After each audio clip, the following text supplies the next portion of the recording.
One day in November, 1532, the New World and the Old World collided. ¿Cómo te atreves, indio perro?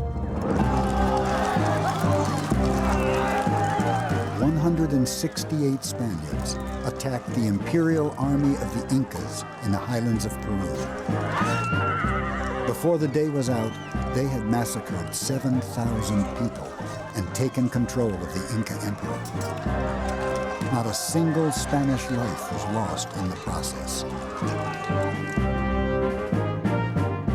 Why was the balance of power so uneven between Old World and New? And why, in the centuries that followed, were Europeans the ones who conquered so much of the globe? These are questions that fascinate Professor Jared Diamond. He is on a quest to understand the roots of power, searching for clues in the most unlikely places.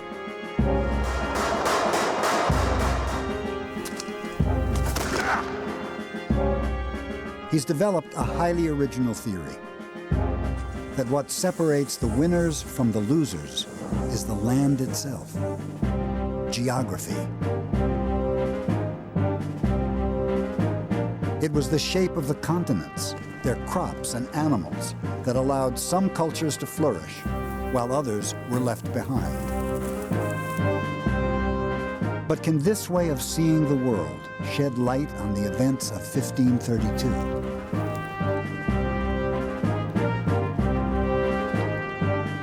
How can geography explain the conquest of the world by guns, germs, and steel?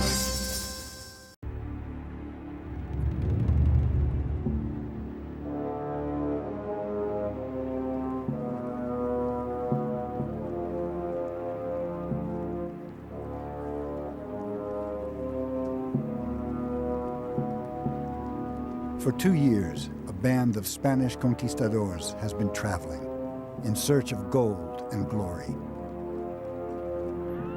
They're not professional soldiers, but mercenaries and adventurers, led by a retired army captain, Francisco Pizarro. He's already made a fortune for himself in the colonies of Central America. Now he's taking his men south into unknown territory. They are the first Europeans to have climbed the Andes and ventured this far into the continent of South America.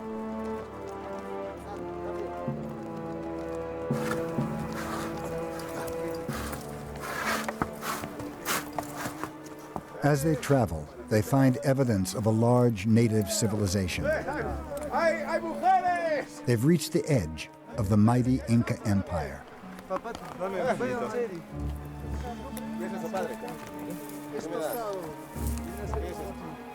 For Indians and Spaniards alike, any encounter is a clash of cultures.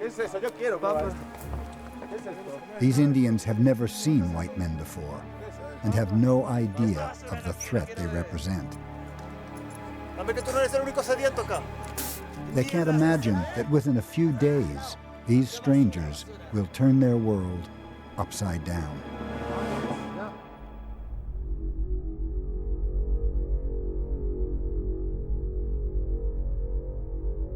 By the 1530s, the Inca Empire was enormous.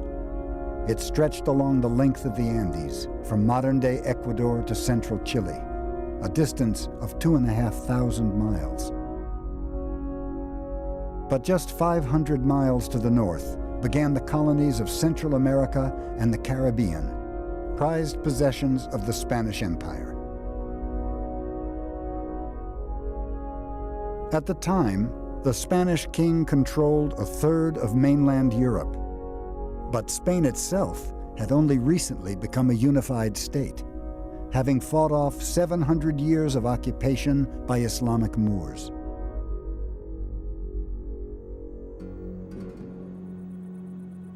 It was still a rural society. Most of the conquistadors came from villages and small towns in the heart of the country. Towns like Trujillo, where Pizarro grew up. He spent much of his childhood here, working as a swineherd in the fields nearby, Today he's remembered as a great warrior. His statue dominates the main square in Trujillo.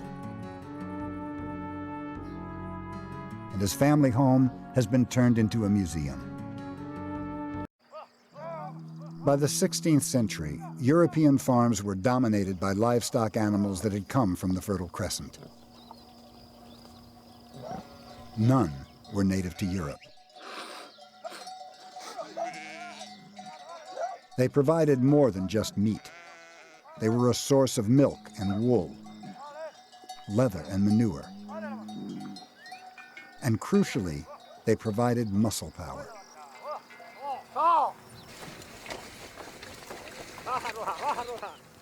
Harnessed to a plow, a horse or an ox could transform the productivity of farmland.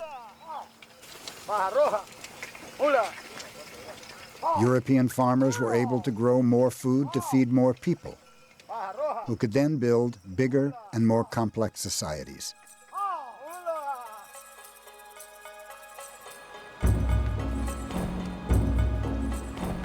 In the New World, there were no horses or cattle for farming. All the work had to be done by hand. The only large domestic animal was the llama, but these docile creatures have never been harnessed to a plow. The Incas were very skilled at growing potatoes and corn, but because of their geography, they could never be as productive as European farmers.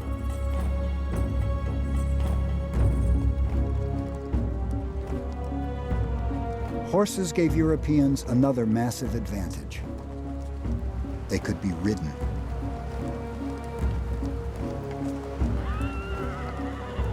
To the Incas, the sight of Pizarro's conquistadors passing through their land is extraordinary. They've never seen people carried by their animals before. Some think they are gods, these strange-looking men, part human, part beast.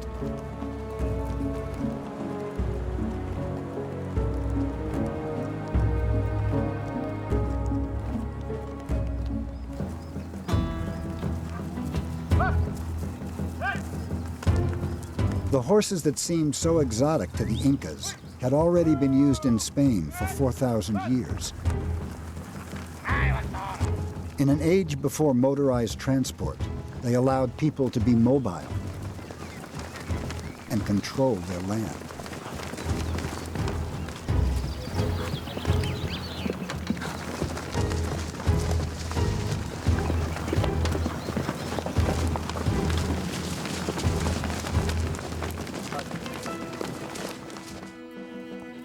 Cambiar a la otra mano, haciendo una pirueta. When Javier Martin is not herding cattle, he gives displays of traditional Spanish horsemanship. Para que se arranquen ahí. Para que se vea. This style of riding is known as jineta. The emphasis is on control and maneuverability, using bent knees to grip the sides of the horse and only one hand on the reins. Para dejarlo a él más dentro. Very different from the more formal style of medieval knights. Ahora le voy a parar al lado de él. By the 16th century, the jineta way of riding had become the dominant style of the Spanish cavalry. This is how the conquistadors would have ridden their horses. Lo del acoso. Oh. It's an amazing display of a big animal being controlled by a person, precise control, stopping and starting and turning. Javier told me that he has been riding since he was 5 years old, and when I watched this, I have a better understanding of where the conquistadors were coming from. They were masters of these techniques, and they learned these techniques for working with bulls, but the techniques were also good in a military context as well, and I can see that this control would let you ride down people in the open. People who had never seen horses before would have been absolutely terrified watching this. It would be strange and frightening, and that's even before one of these animals is rushing towards you, riding you down, about to lance you and kill you. News of the godlike strangers on their four-legged animals is taken by royal messenger to the emperor of the Incas, who's camped in the valley of Cajamarca in northern Peru, guarded by an army of 80,000 men.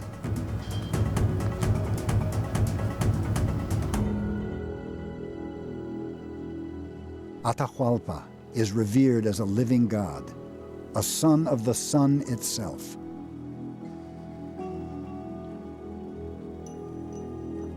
He's in Cajamarca on a religious retreat, giving thanks for a series of recent military triumphs.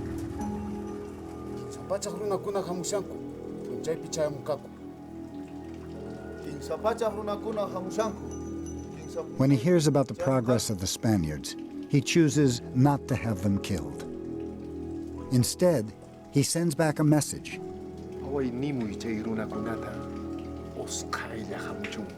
He invites them to join him in Cajamarca as quickly as possible.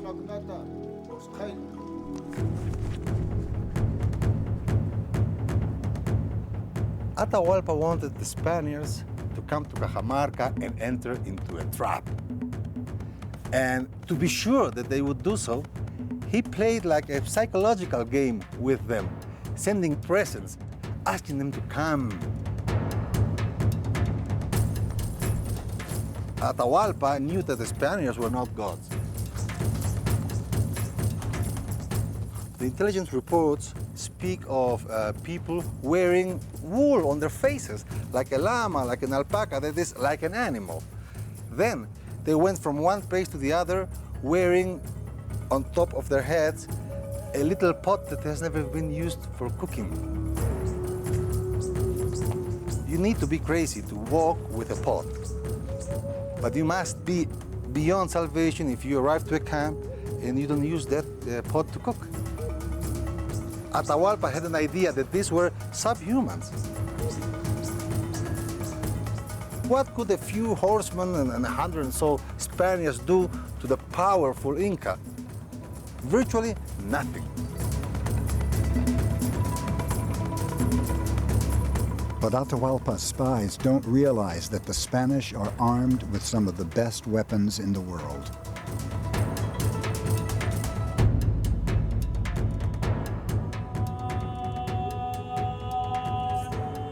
At the time of the conquistadors, Spain had the biggest army in Europe, orchestrated from the imperial capital, Toledo. For more than 700 years, the Spaniards had been at war, fighting against the Moors and other European armies. There was an arms race in Europe. To survive, the Spaniards needed to keep up with the latest in weapons technology.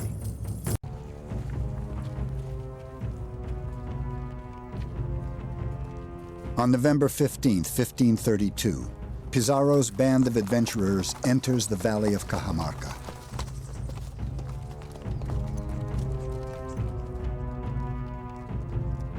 They've been told that Atahualpa is waiting for them here, but they're not prepared for the sight that greets them. In the hills beyond the town of Cajamarca is the Imperial Inca army, 80,000 men in full battle order.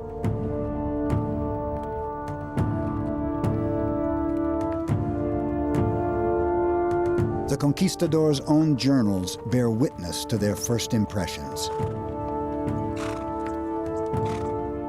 Their camp looked like a very beautiful city. We'd seen nothing like it in the Indies until then, and it scared us, because we were so few and so deep in this land.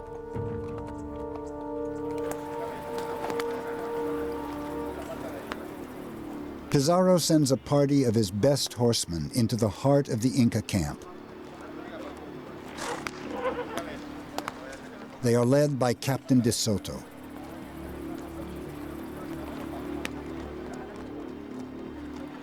They are gambling that Atahualpa will allow them to pass through the camp unharmed, and agree to meet them. Soto's visit had a very important psychological purpose: to intimidate the Inca in front of his people, challenging him with the horse.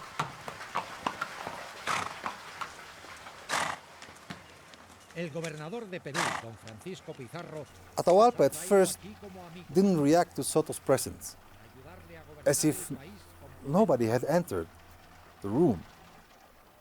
Once the horse comes eye to eye with the Inca is still calm, showing that the horse has no impact on him, calling Soto's bluff.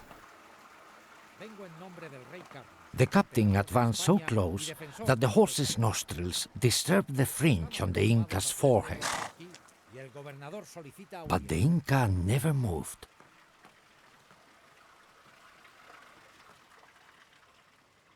And then, after a brief silence, comes Atahualpa's explosion.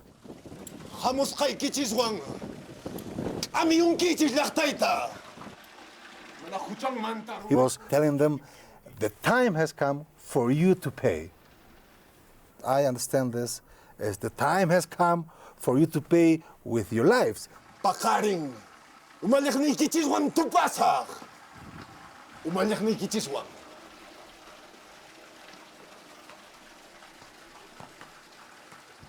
Soto, I understand, was nervous enough to come back with fear to the camp. And as we know, the Spaniards spent the night before in extreme fear.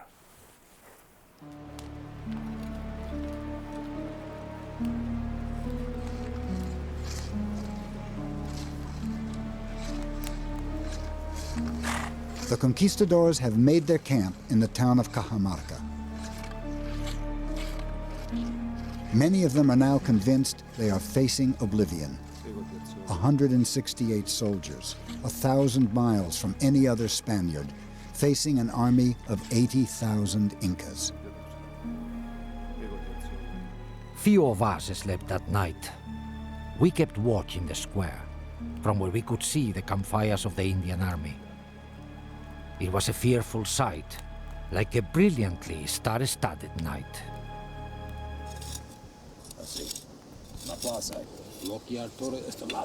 Pizarro and his most trusted officers debate their options for how to deal with Atahualpa. Pero hay un montón de soldados, capitán, no vamos a poder.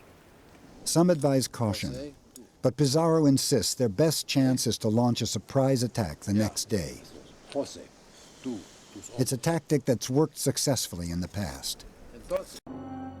The people of the Andes were chronically isolated, without access to writing or almost any other innovation from elsewhere in the Americas. By contrast, Pizarro and his men were geographically blessed. As Spaniards, they enjoyed the benefit of technologies and ideas that had spread easily across Eurasia.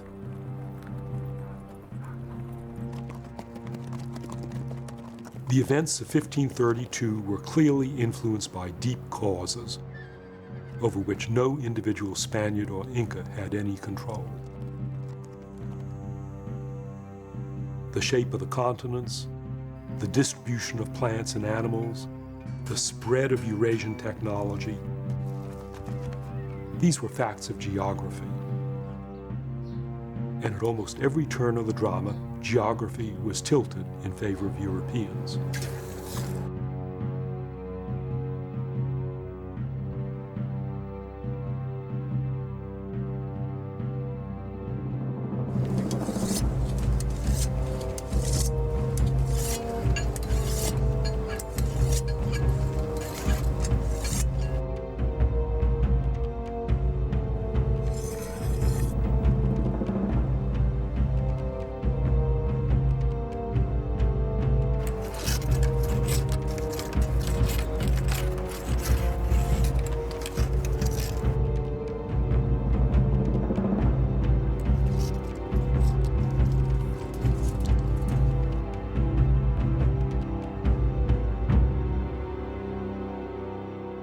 It's the morning of November 16th, 1532.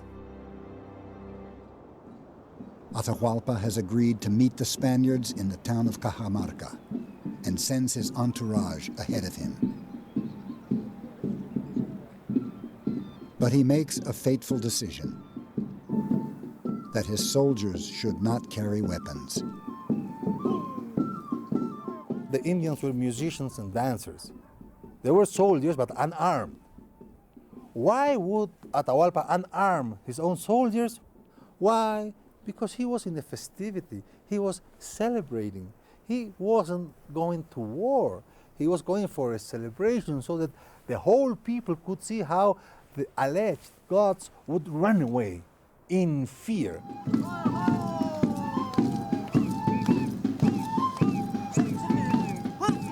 The fact that some people believed that the Spaniards were gods would play better in the hands of Atahualpa's purpose. If I know they are not gods and I defeat the gods, then of course everybody will be with me. But what if I defeat the gods with no show of force at all? Then I am beyond the gods.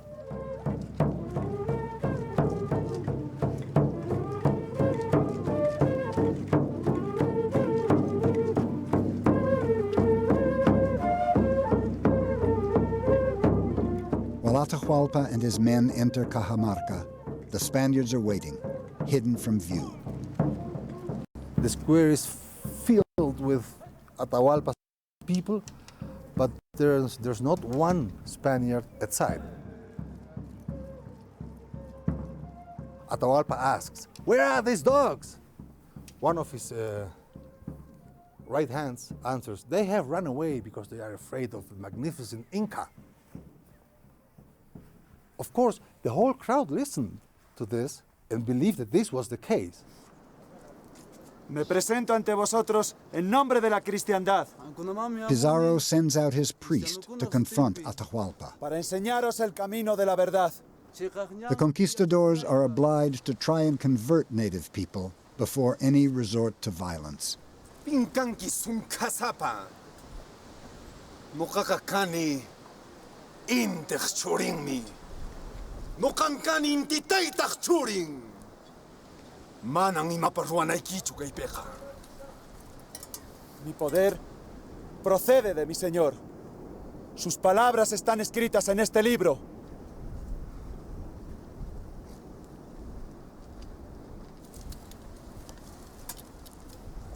Imankaipi. Atahualpa has never seen a book before. He doesn't know what to do with it. Imankay. Manang imapaschu keika. Manang rimas kaiki kei picanchu. ¿Cómo te atreves, indio perro? ¡Salgan, españoles! ¡Destruyen a estos perros que no respetan las cosas de Dios! ¡Santiago, a ellos!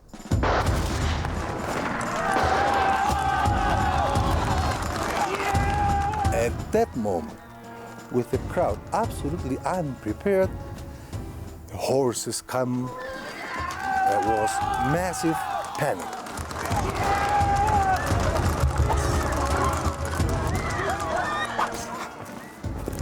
Just imagine the scene in Cajamarca. The Incas hadn't seen horses before, and these aren't ordinary horses, these are Spanish horses. Fierce, big, fighting horses. They could get in amongst men, they would trample men, and they made the most excellent platform. From the horse, you could stab down to the left, stab down to the right. You could cut, you could scythe, hacking all about you.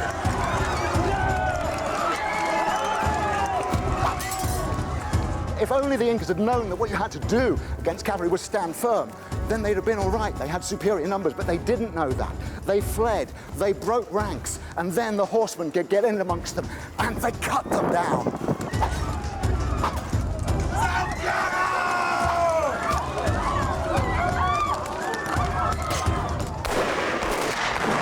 There was an Inca god called Viracocha, and he was a white man, and he was the god of thunder. And they thought these men with their arquebuses were the very incarnation of Viracocha.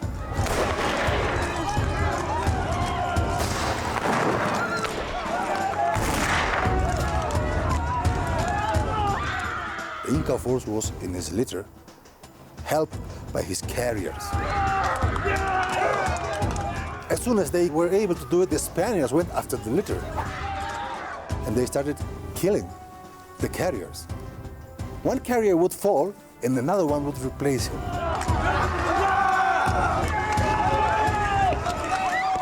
Only at the very, very, very end of the tragedy, the litter started to move because there were no more carriers left.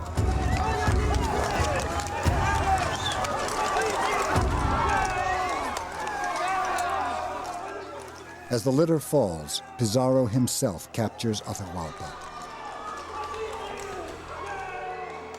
His plan has worked to perfection.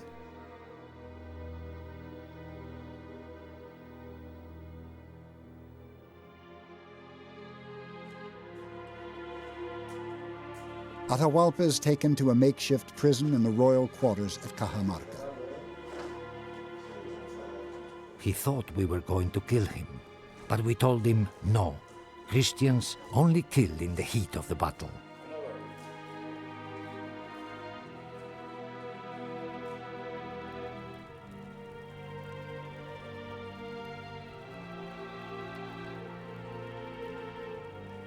Outside, thousands of Incas are dead.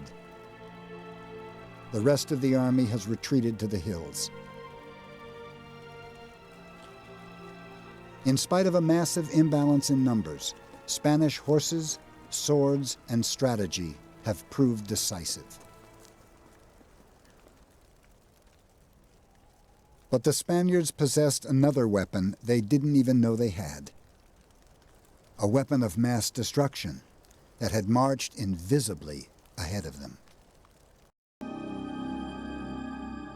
The first smallpox epidemic of the New World swept through Central America and reached the Inca Empire. Wherever it went, the virus decimated native populations, making them easier prey for Spanish conquest.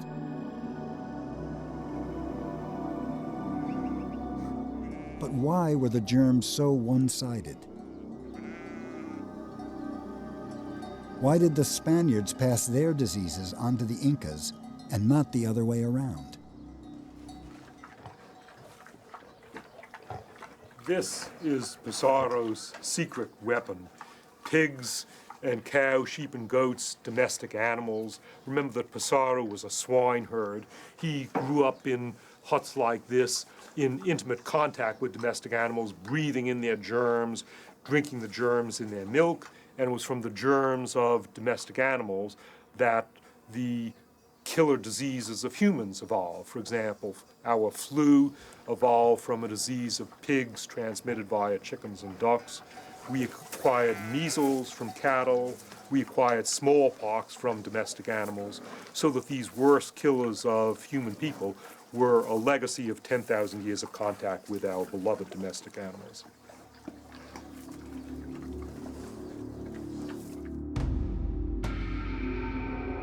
During the Middle Ages, infectious diseases swept through Europe and claimed millions of lives. But paradoxically, repeated epidemics made Europeans more resilient. In each outbreak, there were always some people who were genetically better able to fight off the virus. These people were more likely to survive and have children. In the process, they'd pass on their genetic resistance. Over centuries, whole populations acquired some degree of protection against the spread of diseases like smallpox.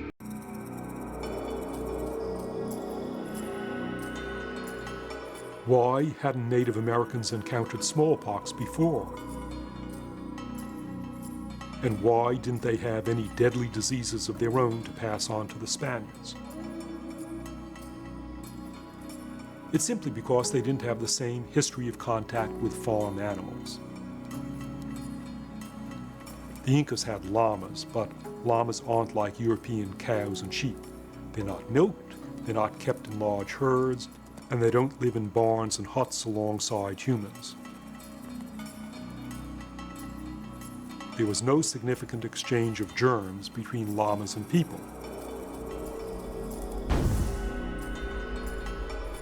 The key to Diamond's argument is the distribution of farm animals around the world.